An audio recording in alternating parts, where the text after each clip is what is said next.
श्री गुरुचरित्र अध्याय 25 मध्ये आपण एका अशा यवनराजाची कथा पाहणार आहोत जो विद्वान ब्राह्मणांचा सन्मान करण्यासाठी नव्हे तर त्यांचा अपमान करण्यासाठी शास्त्रार्थ घडवून आणत असे. ह्या अध्यायातून अहंकार, लोभ आणि खऱ्या ज्ञानातील फरक अतिशय सुंदर रीतीने आपल्याला पाहायला मिळते.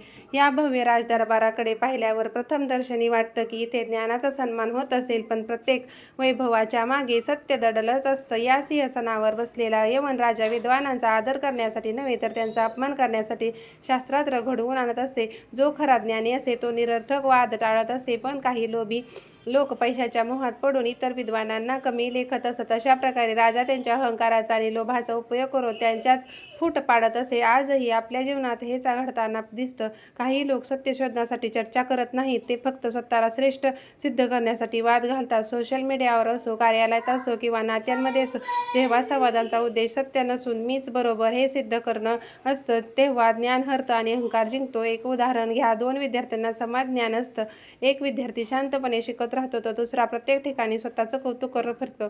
परीक्षेचा निकाल लागल्यावर खऱ्या अर्थाने यश त्या विद्यार्थ्याला मिळतं जो ज्ञानावर विश्वास ठेवतो, प्रसिद्धीवर नाही.